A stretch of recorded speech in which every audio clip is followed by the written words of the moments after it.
In a television studio, shows Phil Hartman and Philip Seymour Hoffman sitting in chairs. Hartman: Hello, I'm Hill Hartman, and welcome to our 13th installment of SNL's Crazy Critics, where normally one of our eccentric critics would critique the last Saturday Night Live episode. However, this installment of the program, instead of featuring one of our critics, has been hijacked and will once again feature Saturday Night Live producer, Juris Dr. Joseph Kane. Hoffman: That's right, Fartman, and while I will critique the show, I also will be finding plenty of secret messages sent directly to me. That or I'm a schizophrenic narcissist. Perhaps both. Let's find out. Hartman: Very good. What did you think of the cold open? Hoffman: Well, James Austin Johnson does just an amazing job as Donald Trump, so when you see him out there, you know the sketch is in great hands. Now, many believe that Trump's political career is over, but Lauren and I know different, so having a cold open featuring Trump was a secret message to me. And further, I enjoy Chloe Fineman's portrayal of Special Grand Jury foreperson Emily Kors. Being a lawyer myself, having Chloe portray the woman who has botched that Special Grand Jury was a secret message to me. Hartman: So having a cold open with the most infamous president of all time was merely a secret message to you. Hoffman: Like I said, that or I'm a schizophrenic narcissist.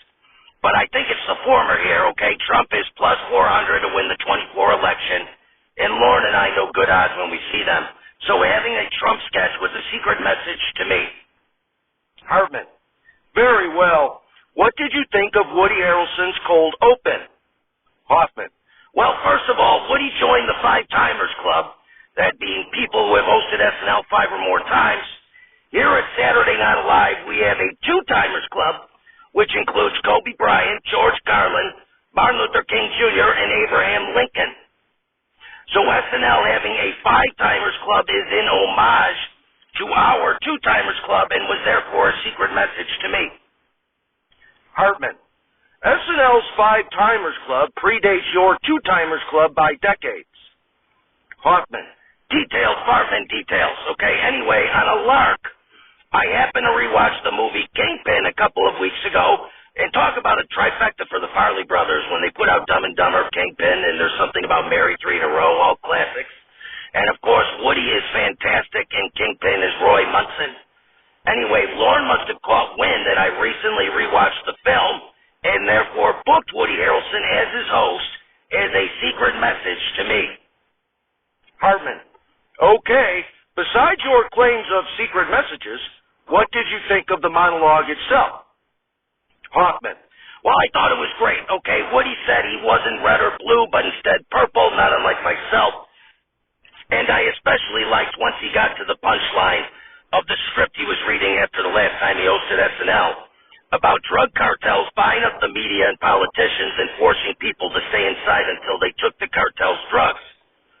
For someone who has had 2 episodes banned by YouTube for delving into COVID, it was a point well received and, of course, a secret message to me. Hartman: Okay, how about the first sketch after the monologue taking place inside a jail? Hoffman: Well, having formerly been a public defender, I spent a lot of time talking to inmates in jail, so having that be the premise of the sketch was a secret message to me. And although she couldn't have blonde hair in the cold open due to portraying the goofy foreperson, it was riveting to see Chloe back as a blonde, as I love blondies, and she was great doing a version of her Miley Cyrus impression. And Ego and Keenan were both hilarious as the guards who got into the details of the conversation between Woody and Chloe and chimed in with their own opinions, so it was great all around. Hartman: And how about the Please Don't Destroy video? Hoffman: Now, I thought it was great, okay, having Martin and John exclude Ben only for Ben, with the help of Woody, on a stakeout to find out that they were lovers with a secret family was hilarious, okay? And seeing John and Martin go at it with a few makeout sessions was great, okay? Certainly no secret messages there, but entertaining nonetheless. Hartman: No secret messages? What's the matter? Are you a homophobe? Hartman: While I am a homophobe with the word joking, I am no homophobe, okay? I got wise when he hosted our show, okay? I just don't have a secret family at the expense of Ben Marshall is all. Hartman. Right. Anyway, how about the next sketch, Slingshot? Hoffman. Well, this sketch was funny in that it was a roller coaster ride where Keenan kept getting knocked unconscious. But I don't approve of Heidi being a brunette in this sketch, as gentlemen, of course, prefer blondes. But other than that, it was great. However, I have a recurring nightmare of being on a roller coaster and it getting stuck at the top and then the safety harness breaking off. So Lauren really delved into my subconscious for the secret message here, okay? Well played, Lauren, well played. Hartman. Right, because roller coasters aren't ubiquitous enough for it to be a coincidence. It had to be a secret message. Hoffman. Exactly. Hartman. Uh-huh. Anyway, how about the next sketch involving the submarine? Hoffman. Well, it was funny, okay? The silly name for the sub, Mr. Dingleberry Scooch Balloon, ASDFJKL, semicolon, 6969. But I was having trouble figuring out the secret message until it dawned on me that, like the Navy, I also have semen in my nuts. Okay, so having the Navy be so mentioned was a secret message to me. Hartman. How about the taped advertisement spoof for Colagar? Hartman. Now, I thought it was a very funny premise where an anthropomorphic box wanted Woody to shit into the top of him in order to screen for colon cancer, but this is when secret messages hit a little too close to home. Hartman. Why is that?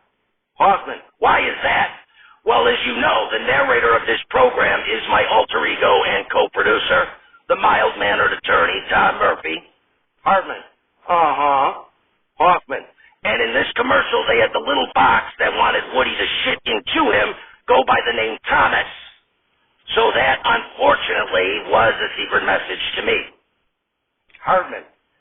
That's the first secret message, which I think might actually be legitimate.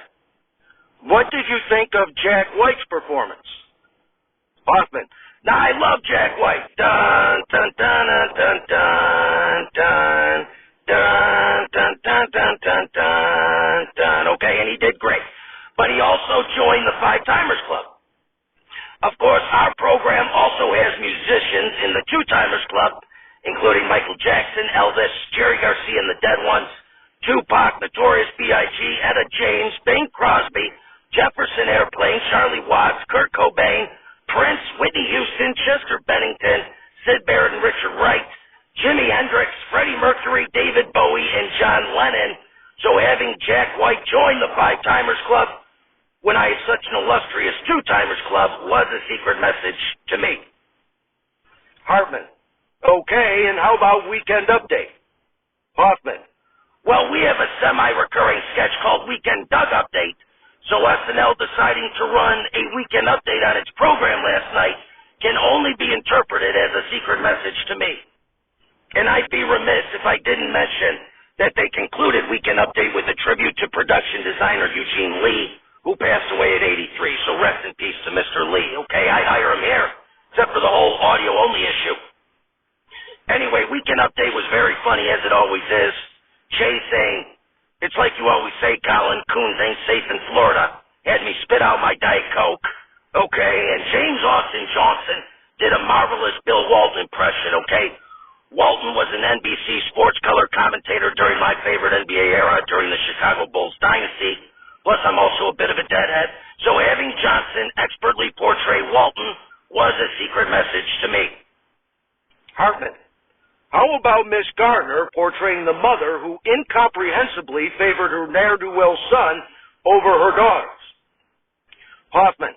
Heidi was very funny, okay, but no secret message there. My mom definitely favors my sister. Okay, and first Chloe, now Heidi. What's with the brunette look? Okay, keep that gorgeous Gardner blonde, my God. Hartman. I hope they keep all the ladies constantly brunette to send you a not-so-secret message. What did you think of the next sketch, The Hippo? Hoffman. Pass. Hartman. Excuse me? Hoffman. Next sketch. Hartman. Why don't you want to critique the sketch where they were making a movie that got shut down only after Woody had to gain 450 pounds? Hoffman. Well, I'll say I can't stand that Feynman was a brunette again, but at least she complained about it. Hartman. And? Hoffman. And yes, perhaps because I've spent too much time with Belushi and Farley recently, I have put on a little weight. Okay, so again, SNL is sending some rather harsh secret messages my way. Hartman. It sounds like SNL thinks you're a fat box that should get shit on by Woody Harrelson. Hoffman. Moving on. Hartman. After Jack White's second brilliant performance, there was the beautiful Jim sketch. Hoffman. Yes, I thought it was great, okay? The line, "This Jim is so classy they should call the James," okay, was absolutely brilliant. Hartman. And the secret message? Hoffman. Yes, fine. It took place in a fancy gym, and Lauren wants me to work out more. Point well received, and a secret message to me. Hartman. Okay, well that concludes. Hoffman. Now wait a second, you're skipping the best part of the show. Hartman. Excuse me? Hoffman. At the very end, Jack White and Woody Harrelson finally got their 5-timer smoking jackets. Okay, while Jack got his from Keenan, Woody got his from the lovely, beautiful, talented, and blonde Scarlett Johansson. Okay, I love lovely, beautiful, talented, and blonde women. Nothing gets lost in translation with that beauty, am I right? Okay, so having Scarlett come out to give Woody his 5-timer's jacket was a secret message to me. And dead from the earth, we're not alive. It's Saturday Night Alive, starring John Belushi, Chris Farley, Phil Hartman, Jan Hooks, Norm MacDonald, Gilda Radner, Denitra Vance, and with many other special deceased contributors. Musical guest, Nipsey Hussle, and your host, Harold Ramis. Everybody, Harold Ramis. Applause, applause, applause. Ramis. Thank you, thank you. You're a great audience of dead people, thank you. I was a comedian, writer, actor, and director. I was known for acting and writing the movie Stripes, writing the movie Animal House, and directing the films Caddyshack, National Lampoon's Vacation, Groundhog Day, and Analyze This. But perhaps I was best known for writing and starring in the movies Ghostbusters and Ghostbusters 2. Applause, applause, applause. Ramis. These days, I'm a writer for this show. Chris Farley comes out. Applause, applause, applause. Farley. Did you tell him what else you're up to? Ramis. That depends. Did you check if everyone in the studio audience is dead? Farley. I sure did. Ramis. Attaboy, Slimer. Ramis takes out a proton-pack weapon from behind his back and says, in honor of Ghostbusters, until Danny, Billy, and Ernie get up here, I've joined another group called the Ghoulbusters. You hear something strange, and it don't sound good. Who are you going to call? Ghoulbusters! John Belushi, Peter Aykroyd, and Richard Pryor come out in brown jumpsuits carrying proton-pack weapons. Belushi nods towards the audience and asks, are these the dead perps? Ramis. Yep. According to Slimer, they're all dead. Belushi. Then let's do it. Ramis, Belushi, Aykroyd, and Pryor shoot their proton-pack weapons at the audience, who get sucked in and disappear into the four's backpacks. Ramis. For those living people listening, even though we no longer have a dead studio audience, we still have a great show tonight. Nipsey Hussle is here, so get ready for Hustle and Motivate. We'll be right back.